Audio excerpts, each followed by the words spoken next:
നമസ്കാരം. ഫോർട്ടിക്ക ന്യൂസിലേക്ക് സ്വാഗതം. മഹാരാഷ്ട്ര നിയമസഭാ തെരഞ്ഞെടുപ്പിൽ വൻ അട്ടിമറി നടത്തിയാണ് BJP ജയിച്ചതെന്ന് ഇതിനോടകം വ്യക്തമായ കാര്യമാണ്. BJP വൻ അട്ടിമറി നടത്തിയതിനാൽ മഹാരാഷ്ട്ര തെരഞ്ഞെടുപ്പിൽ ഇന്ത്യ മുന്നണി പരാജയപ്പെടുകയായിരുന്നു. എന്നാൽ തെരഞ്ഞെടുപ്പിൽ പരാജയപ്പെട്ടതോടുകൂടി ഇന്ത്യ മുന്നണിയിൽ ഉള്ളവർ പോലും കോൺഗ്രസിനെ മാറ്റി നിർത്തുന്ന സാഹചര്യമായിരുന്നു. മമതയും അഖിലേഷ് യാദവും അടക്കമുള്ളവർ രാഹുലിനെ ഇന്ത്യ മുന്നണിയുടെ തലപ്പത്തു നിന്ന് മാറ്റണമെന്ന് പറയുകയുണ്ടായി. എന്നാൽ ഈ സാഹചര്യം BJP മുതലെടുക്കുകയായിരുന്നു.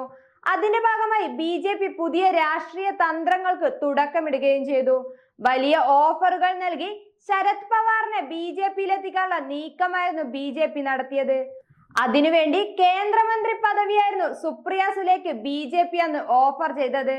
എന്നാൽ ശരത് പവാർ ഈ വിഷയത്തിൽ ഒരു അഭിപ്രായവും പറയാതെ മൗനത്തിൽ നിൽക്കുകയായിരുന്നു.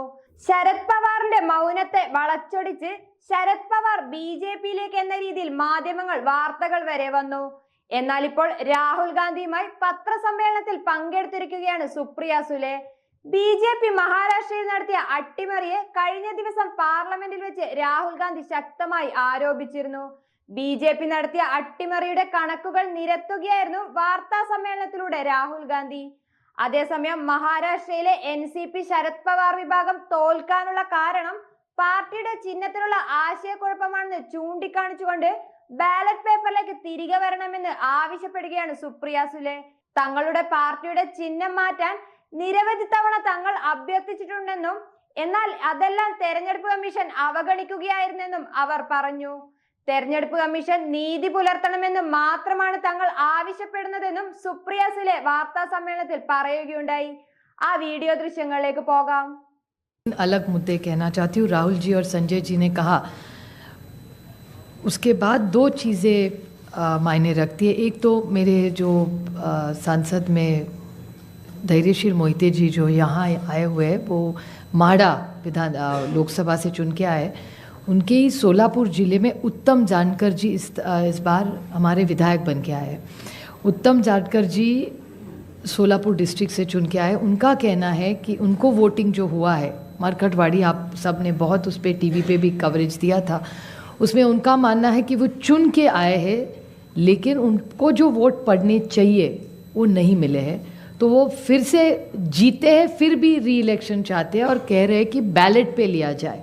उन्होंने उनके गांव में उन्हें पूरे निर्वाचन क्षेत्र में सब मान भी गए, लेकिन वहाँ पुलिस भेजी गई और पूरा प्रोसीजर रुकवाया गया.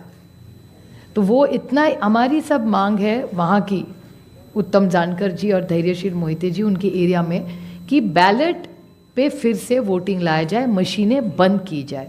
कि बहुत सारी ऐसी चीज़ें हैं, जब राज ठाकरे जी भी बोले हैं कि उनका जो एक कैंडिडेट था उसको खुद का भी वोट नहीं मिला है. ऐसा हो चुका है. ये सब डेटा आपके सबके सामने है. और दूसरी बड़ी बात, मैं इलेक्शन कमीशन वैसे तो बड़ी महत्वपूर्ण जगह है, लेकिन मैं बड़ी विनम्रता से कहना चाहती हूँ, हम और सेना बहुत वहाँ लड़े हैं. जिस तरह से हमारी पार्टी तोड़ी गई, जिस तरह से हमारे विधायक, हमारे MP, सांसद तोड़ा गया, पार्टी तोड़ी गई, हमारी लड़ाई आज भी शिवसेना की और NCP की आज भी सुप्रीम कोर्ट में चल रही है. लेकिन और एक छोटी चीज़ उन्होंने की कि हमें जो सिंबल दिया गया और दूसरा सिंबल तुतारी वाजवणारा माणूस और तुतारी मराठी में, वो एक ही शब्द तुतारी तुतारी उन्होंने किया.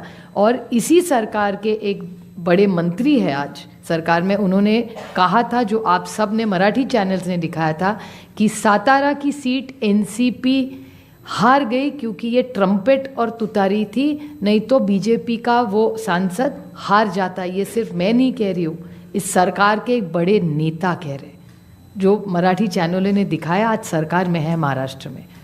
और हम सब ने जब विधानसभा में मांग की कि आप तुतारी हटा दीजिए, बड़ा कन्फ्यूजन हो रहा है.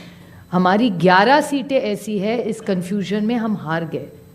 तो हमारी विनती थी कि आप ये तुतारी हटाइए. तो बोले तुतारी हम ये सिंबल नहीं, हमने डेटा दिखाया कि कन्फ्यूजन हो रहा है ये सिंबल के कन्फ्यूजन में. फिर उन्होंने ट्रम्पेट नाम बदल लिया, लेकिन तुतारी वो रखी वैसे, क्योंकि जब बाहर वो जाता था वो देख रहा था तुतारी वाजवणारा माणूस तुतारी. हम उस तरह, उसी कारण हम सातारा की सीट हारे और ये भी सत्ता पक्ष मान रहा है, रिकॉर्ड पे उन्होंने कहा है.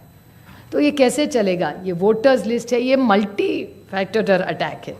ये सिंबल का इशू है, फिर पार्टियां तोड़ने का इशू है, ये वोटर्स लिस्ट का इशू है, और कभी कभी मशीन। लोग नाराज़ होते हैं जब हम मशीन के बारे में कहते हैं, लेकिन बहुत सारे ऐसे लोग हम सबको मिलने आते हैं।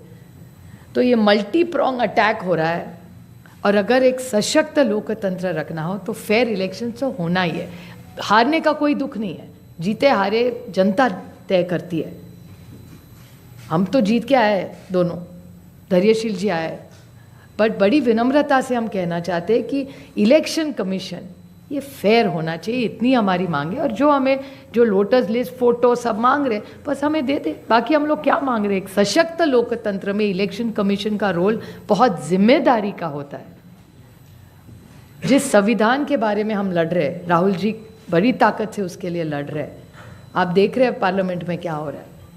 तो वो संविधान बचाना हो, देश बचाना हो, एक सशक्त लोकतंत्र के लिए महात्मा गांधी ने इतना बड़ा योगदान दिया, जवाहरलाल नेहरू ने देश को इतनी दिशा दी। इन सब के मान सम्मान, उनका जो उन्होंने मेहनत करके हम सबको ये हक दिया है, वो पूरा फेयर होना ही चाहिए। और हमारी लड़ाई नहीं है, हम सिर्फ पारदर्शकता चाहते, बाकी हमारी कुछ मांग नहीं।